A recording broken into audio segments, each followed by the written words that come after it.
on m'a envoyé un petit Ener Mugiwara, mon avis sur la théorie. Donc on est un petit peu dans du Inception. On va donner notre avis sur l'avis de quelqu'un qui a fait une théorie, mais donc qui a donné son avis. C'est un petit peu le concept. Voilà. Bah écoutez, c'est parti, let's go, on y va.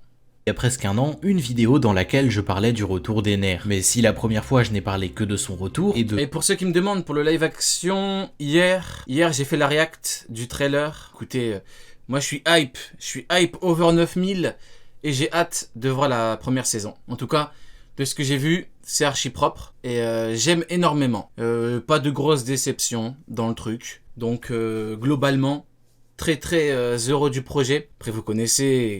Grand fan de One Piece comme je suis, depuis de très nombreuses années, j'avais quand même des attentes, comme tout le monde, je pense que c'est normal.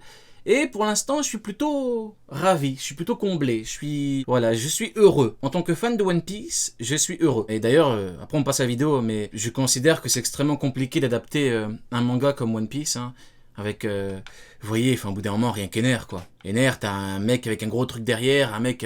torse nu avec des grosses lobes, au bout d'un moment, c'est quand même compliqué. Et encore, là, c'est... Ener, on est loin, Skypiea. Mais les hommes poissons, toutes ces conneries, je pense que ça va être un peu compliqué. Donc bon, j'attends quand même de voir la série, mais moi, en tout cas, je valide fort. Avec validation. J'aime le projet, je soutiens le projet. Et je soutiens les acteurs.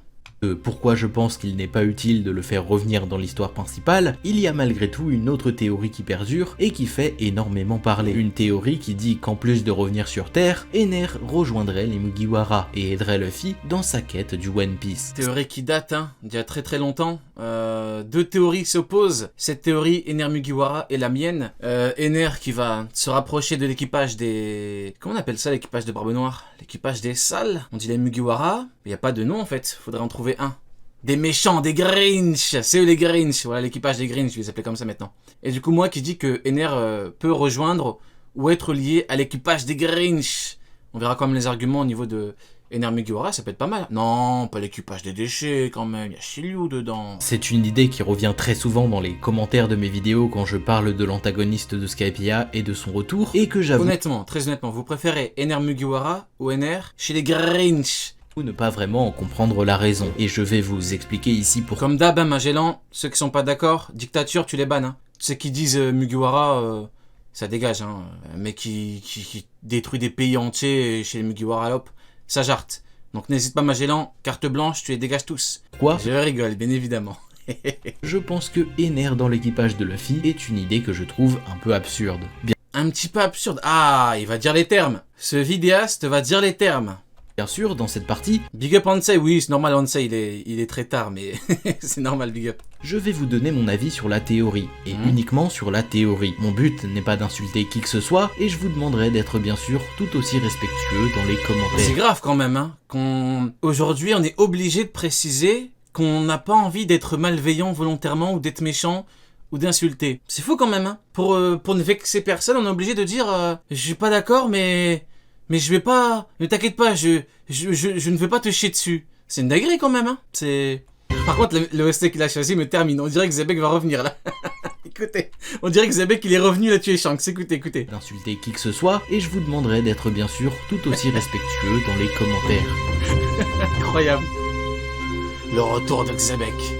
À première vue, cette théorie peut être très difficile à imaginer tant le personnage est détestable et va à l'encontre des valeurs des Mugiwara. Mais il y a en réalité de véritables arguments qui vont en faveur de cette idée, à commencer par le nombre de membres dans l'équipage de Luffy. En effet, cette théorie se base majoritairement sur les quelques mots de Luffy dans le premier chapitre du manga. Lui qui annonça vouloir 10 membres, Bien, il me faut d'abord réunir un équipage 10 membres parfait. ne se compterait alors pas dedans. Et comme Brook est le 8e membre comme le précise le titre du chapitre 489, ça voudrait dire que Jinbei est donc le 9e membre et qu'il reste alors une 10e place sur le bateau avant la fin de leurs aventures. Mais alors, pourquoi est-ce qu'Ener est un candidat potentiel pour remplir ce rôle? Ce personnage horrible et totalement égocentrique... Personnage horrible, l'horrible Ener. Pas un argument, ça, tous les persos. Alors oui, Magellan, doucement. Magellan, t'es malveillant ce soir, doucement, laisse-le moi un petit peu étayer.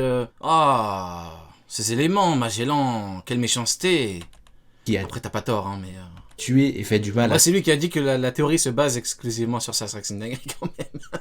Tant de personnes Bon, on n'a verra normalement pas sa place dans les rangs de Luffy, d'autant plus quand on voit le passif entre les deux. Néanmoins, un point important le concernant, c'est qu'on ne connaît pas les détails de son passé. Ener a grandi sur Milka, une île céleste dont on ne sait presque rien. En découvrant son Goro Goro no Mi, il a totalement détruit ce pays sans en laisser une trace avant de prendre le contrôle de En vrai, on dit seconde chance et tout. Genre, Robin a travaillé avec Crocodile et tout. Mais anéantir un peuple entier, c'est pas une énorme dinguerie, honnêtement. C'est pas une... Skypiea. Et pourtant, il se pourrait très bien qu'en réalité, il nous cache quelque chose de beaucoup plus profond, qui pourrait rendre ce personnage d'autant plus attachant. Un flashback touchant le concernant, et un objectif profond qui lui tient à cœur, pourrait être le début d'une trêve entre lui. Après, comme on dit, des pirates, c'est des pirates. Mais en termes de valeur, c'est une dinguerie quand même d'avoir anéanti un peuple et tous les habitants. Je veux dire, là, c'est du niveau... en termes de méchanceté, de malveillance, là, c'est du niveau de him. Hein. C'est chaud quand même. Et Luffy. Mais je ne suis personnellement pas vraiment convaincu par cet argument. Des flashbacks... Après, tout le monde peut changer, vous me direz. Hein. Mais peut-on accepter une telle, entre guillemets, vous me comprenez, hein, je l'aime bien, mais une telle merde, humainement parlant, antagoniste touchant, alors que Barbe Noire, au contraire, lui, au plus t'es de merde, au plus t'es le bienvenu, vous voyez. Barbe Noire, limite, l'entretien d'embauche, c'est tu dois l'insulter. Ouais, quelles sont vos qualités? Je t'emmerde. Vous êtes ponctuel, je t'emmerde 2 fois. Hop, recruté. C'est ça, Barbe Noire. Alors que Luffy, bon, c'est un peu différent, quoi. On en a eu avec par exemple Doflamingo ou même Big Mom, et ça n'a pas pour autant permis à Luffy ni à qui que ce soit de pardonner leurs agissements. De plus, même s'il y a dans l'équipage de Luffy des comme Kuzan, effectivement, Kuzan qui a gelé, Kuzan qui a dit ah, je vais vous envoyer à l'ère glaciale. Du coup, ouais, il a recruté. Kuzan, notre petit Kuzan colle parfaitement avec l'équipage en plus. Hein. Personnages qui ont pu poser problème par le passé, comme Nami qui a trahi Luffy par exemple, ou même Franky qui terrorisait les habitants de Water 7, ils n'ont jamais eu de mauvaises intentions ou ne sont jamais allés très loin. Pour Ener, on parle de prise de pouvoir, de milliers de meurtres pour son propre plaisir, ou encore de l'anéantissement total de son île natale, ainsi que de ses habitants. Très honnêtement, un flashback, aussi touchant qu'il soit, ne pourra pas pardonner ses agissements. Mais ce n'est pas le plus important, parce que le deuxième argument de cette théorie nous dit qu'Ener a changé, et que depuis qu'il a rencontré Luffy, il aurait compris certaines choses. En effet, suite aux événements de Skypiea, Ener aurait compris qu'il existe des personnes plus fortes que lui, et qu'il n'est pas invincible, mais surtout, aussi fort soit-il, il ne sera jamais assez puissant pour vaincre Luffy à cause de leurs fruits du démon respectifs. Le caoutchouc de Luffy empêche totalement Ener de... Ah, mais de toute façon, maintenant, Luffy il est devenu tellement fort que là, maintenant, on n'est même plus dans le domaine du caoutchouc, mes attaques fonctionnent pas. Hein. Au bout d'un moment, t'as battu Kaido...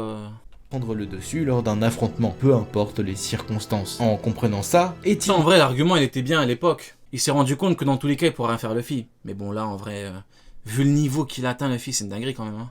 devenu gentil? Il est dans une autre sphère, dans un autre monde, un autre univers. Ou est-il resté méchant? Ça, ce n'est pas le plus important, parce que lui qui aime imposer sa supériorité sur les autres n'aura pas d'autre choix que de se soumettre à Luffy. Et voilà pourquoi je dis, parce que bon, on parle de personnalité, mais dans l'équipage de Barbe Noire, ça qui est bien, c'est que vu que tu peux être ce que tu veux, faire ce que tu veux, il colle parfaitement. Alors qu'avec Luffy, mine de rien, t'as quand même une conduite, t'as un truc à... il y a des limites à pas dépasser et tout, alors que Barbe Noire, il est parti sur Amazon Ellie, il a pris Devon, il a pris Vasco Shot, il a dit... Tant que j'ai bois, vous faites ce que vous voulez. La suite de cette théorie met en avant tous les liens qu'il y a entre le reste des Mugiwara et l'ancien dieu de Skypiea. On voit par exemple le lien avec Nami, elle qui maîtrise la météo et qui a passé 2 ans sur les îles célestes à étudier le climat, un lien avec Usopp qui se fait appeler God Usopp depuis les événements de Dressrosa, Robin qui pourrait l'aider à déchiffrer les fresques qu'il a trouvées sur la lune, Franky ayant étudié 2 ans dans les laboratoires de Vegapunk pourrait l'aider aussi à étudier les species qu'il a découverts, ou encore un lien avec Jinbei mettant en opposition l'homme-poisson victime d'oppression et d'esclavage et l'homme vivant dans les cieux incarnant l'oppresseur. Cette deuxième partie ne m'intéresse pas vraiment. Personnellement, je ne trouve pas que ce soit un argument valable. Il est là pour chier sur la théorie. Depuis tout à l'heure, je vais pas le dire, mais là, le frérot, il est là pour enterrer la théorie. Hein. Là, il a creusé profond. Hein. C'est une dinguerie. Depuis tout à l'heure, c'est ouais, y a pas d'argument. Je suis pas là pour chier sur la théorie. Hein. Mais y a pas d'argument. Mais ça m'intéresse pas trop. Mais c'est de la merde. Ah, il est là pour en découdre. Hein.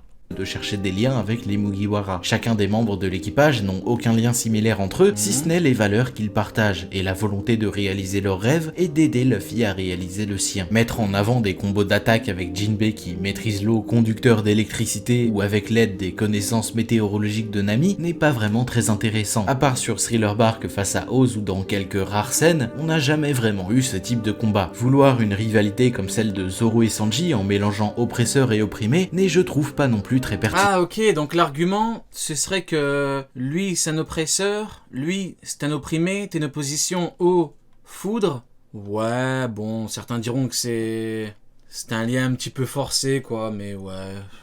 Sinon, le bras droit et gauche n'ont pas de lien de ce type et n'en ont pas besoin pour se détester l'un et l'autre. Selon moi, elle sert surtout à mettre en avant leur état d'esprit extrêmement similaire. De plus, en cherchant un peu, il est très facile de faire des liens entre tous les personnages de One Piece. Et puis, pour ce qui est de ses liens avec Luffy, ça ne veut pas dire grand chose. Déjà parce qu'un Mugiwara n'a pas besoin d'avoir de lien précis avec Luffy avant de décider de le suivre ou non. Et parce que, dans tous les cas, Luffy ne soumet pas les membres de son équipage. Ils sont tous mis sur un même pied d'égalité et tout le monde a son mot à dire. Alors par contre, le problème c'est que je viens d'y penser, mais si Ener rejoint l'équipage, alors je suis désolé pour Jinbei, mais Jinbei sera même plus le troisième commandant le plus fort, hein. Ce sera quatrième le frérot, hein. Avec tout le respect que j'ai pour Jinbei, si Ener revient, 2 ans après, en plus, oh, comme c'est étrange, comme c'est bizarre, il aura 39 ans, oh, bizarre, il sera troisième, hein. Il va lui envoyer un 200 millions de volts, il va le griller sur place, hein. Parce que bon, les gens pensent qu'Ener c'est un... c'est un rigolo, mais heureusement qu'il était en caoutchouc le frérot Luffy, hein. Et en plus, il revient avec un nouveau power-up, il peut le gifler, hein. Ah, Jinbei, j'ai rien contre toi, hein, j'ai plus rien contre toi, Jinbei, mais là, chaud, quoi. Mais ça... Pour toi, Ener commandant, bah, s'il revient, logiquement, oui, hein. Il a pile l'évolution, enfin, il peut avoir il a un bon potentiel évolutif, logiquement, via le haki, via le fait que le mec ne s'entraînait pas énormément. Parce que via son fruit, il était quasiment tout puissant où il était. Il revient comme par hasard à 39 ans. Bon, et vu son pouvoir, oui, s'il revient, logiquement, chaud, hein. Ah ouais, oui. Ah oui. Si tu me demandes est-ce qu'il peut revenir avec un niveau commandant, je te répondrai oui. Je pourrais te dire non, mais je te répondrai oui.